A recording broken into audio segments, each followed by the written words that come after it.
Assalamualaikum warahmatullahi wabarakatuh. Halo semuanya. Di video kali ini kita akan membahas tentang materi korelasi linear. Oke, sebelum kita masuk ke materi pembahasan, izinkan saya untuk memperkenalkan anggota dari kelompok kami. Yang pertama ada Suci Oktaviana sebagai mentor, lalu ada Epi Lestari, Jasmine Salma Aziza, Kesha Rizkia Mursy, Norisme Fadilah, dan Naila Syarani. Oke, langsung saja kita masuk ke materi pembahasan yang pertama. Di sini ada pengertian dari korelasi. Korelasi adalah ukuran statistik untuk mengetahui sejauh mana hubungan antara dua variabel atau lebih. Korelasi mencerminkan kekuatan maupun hubungan antara variabel. Lalu ada bentuk analisis korelasi. Yang pertama di sini ada korelasi positif. Korelasi positif merupakan hubungan dari dua variabel saat kedua variabel tersebut bergerak ke arah yang sama. Jika nilai variabel X meningkat, maka nilai variabel Y juga meningkat.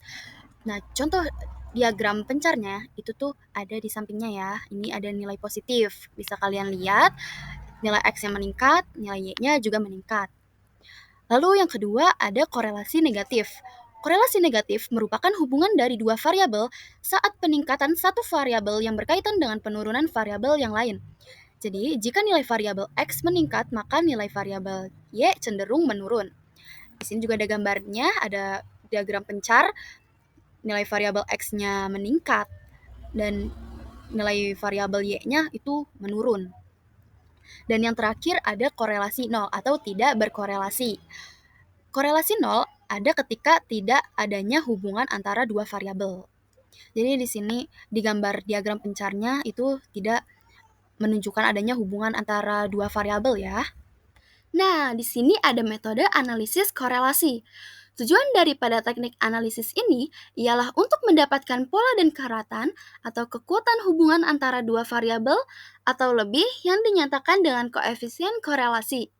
Mungkin kalian bertanya-tanya, apa sih koefisien korelasi itu?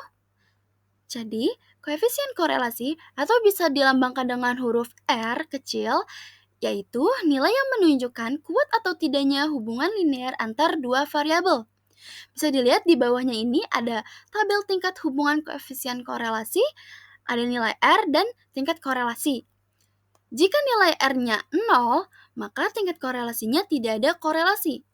Selanjutnya, jika nilai R-nya kurang dari sama dengan min 0,3 sampai kurang dari 0 dan kurang dari 0 sampai kurang dari sama dengan 0,3, maka tingkat korelasinya lemah. Selanjutnya, jika nilai R-nya kurang dari sama dengan min 0,7 sampai kurang dari min 0,3 dan kurang dari 0,3 sampai kurang dari sama dengan 0,7, maka tingkat korelasinya bisa dikatakan sedang atau cukup. Selanjutnya, jika nilai R-nya kurang dari min 1 sampai kurang dari min 0,7 dan kurang dari 0,7 sampai kurang dari 1, maka tingkat korelasinya kuat. Dan yang terakhir, jika nilai R-nya min 1 dan 1, maka tingkat korelasinya bisa dikatakan sempurna. Selanjutnya, ada koefisien determinasi atau bisa dilambangkan dengan huruf R besar kuadrat, yaitu nilai yang menunjukkan seberapa besar pengaruh variabel bebas terhadap variabel terikat. Di sini ada rumusnya juga, KD atau koefisien determinasi sama dengan KK atau koefisien korelasi kuadrat dikali 100%, atau R besar kuadrat sama dengan R kecil kuadrat dikali 100%. Lalu ada juga metode analisis korelasi Pearson. Korelasi Pearson merupakan salah satu ukuran korelasi yang digunakan untuk mengukur kekuatan dan arah hubungan linear dari dua variabel. Dua variabel dikatakan berkorelasi apabila perubahan salah satu variabel disertai dengan perubahan variabel lainnya, baik dalam arah yang sama ataupun arah yang sebaliknya. Korelasi Pearson biasanya digunakan untuk menentukan korelasi data bivariat yang berskala interval atau rasio dengan tren data linear. Koefisien korelasi Pearson antara variabel X dan Y yang dapat disimbolkan dengan huruf R kecil dapat dihitung dengan membagi kovarian kedua variabel dengan perkalian simpangan bakunya dengan rumus R kecil sama dengan N dikali sigma XY dikurang sigma X dikali sigma Y per akar N dikali sigma X kuadrat dikurang sigma X lalu dikuadratkan dikali akar N dikali sigma Y kuadrat dikurang sigma Y lalu dikuadratkan. Di sini N itu menunjukkan banyaknya data yang tersedia ya guys. Nah, kelompok kami juga sudah mengumpulkan dan menyajikan data tinggi badan dan juga berat badan 40 murid SMAN 97 Jakarta yang terdiri dari murid kelas 10, 11, dan juga kelas 12.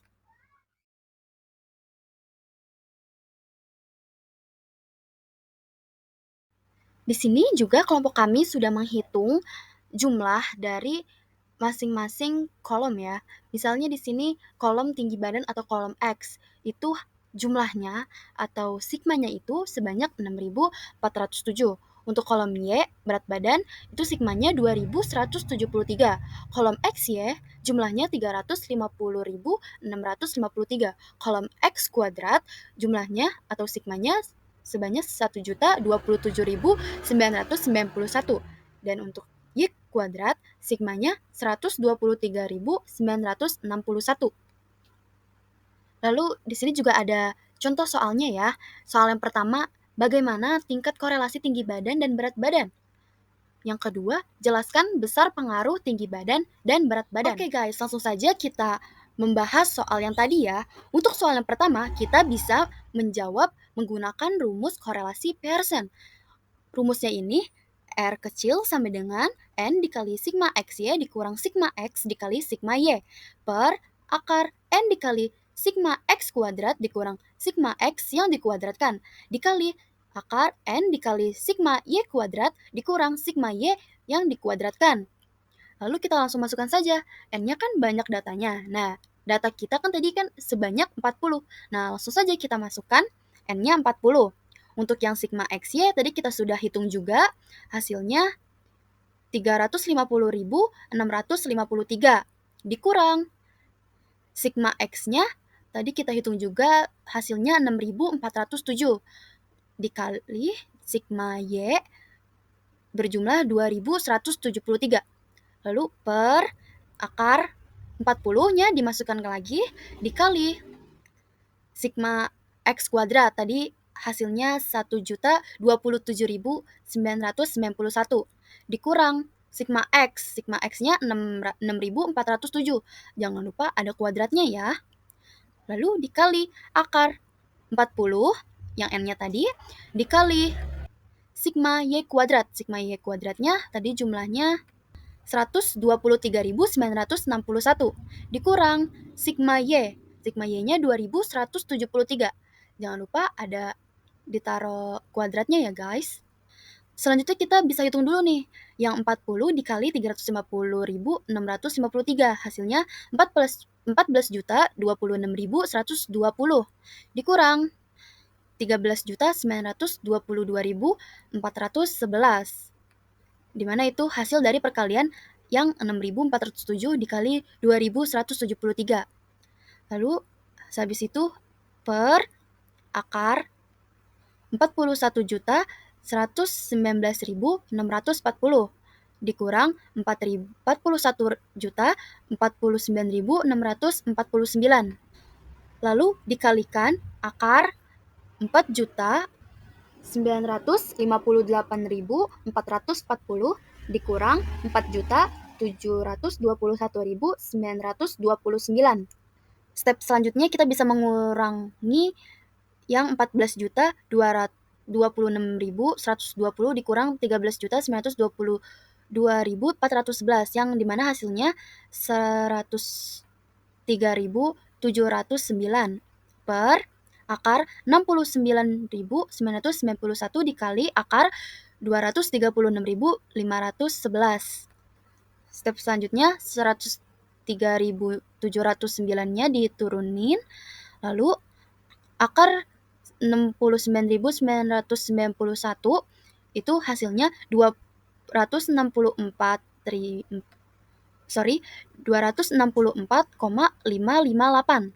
Begitu pula yang akar 236.511 itu hasilnya 486,324. Lalu kita hitung lagi 103.709 per 128.558 660,905 dan hasilnya itu 0,806. Jadi nomor 1 sudah terjawab, maka tingkat korelasinya positif antara tinggi badan dan berat badan adalah kuat, sesuai dengan interval yang tadi sudah saya paparkan. Dimana kalau tingkat korelasinya kuat itu nilai R-nya negatif 1 sampai negatif 0,7 dan 0,7 sampai 1. Oke, kita lanjut ke soal yang nomor 2. Soal nomor 2 ini kita bisa menjawab dengan rumus korelasi determinasi, di mana rumusnya R besar kuadrat sama dengan R kecil kuadrat dikali 100%. Di mana ini R kecil kuadrat itu kita sudah hitung hasilnya 0,806. Lalu kita kuadratkan dikali 100%. Hasil dari 0,806 kuadrat itu 0,650 dikali 100%. Hasilnya 65%. Jadi terjawab juga nomor 2, pengaruh positif tinggi badan dan berat badan sebesar 65%. Sekian penjelasan materi dari saya.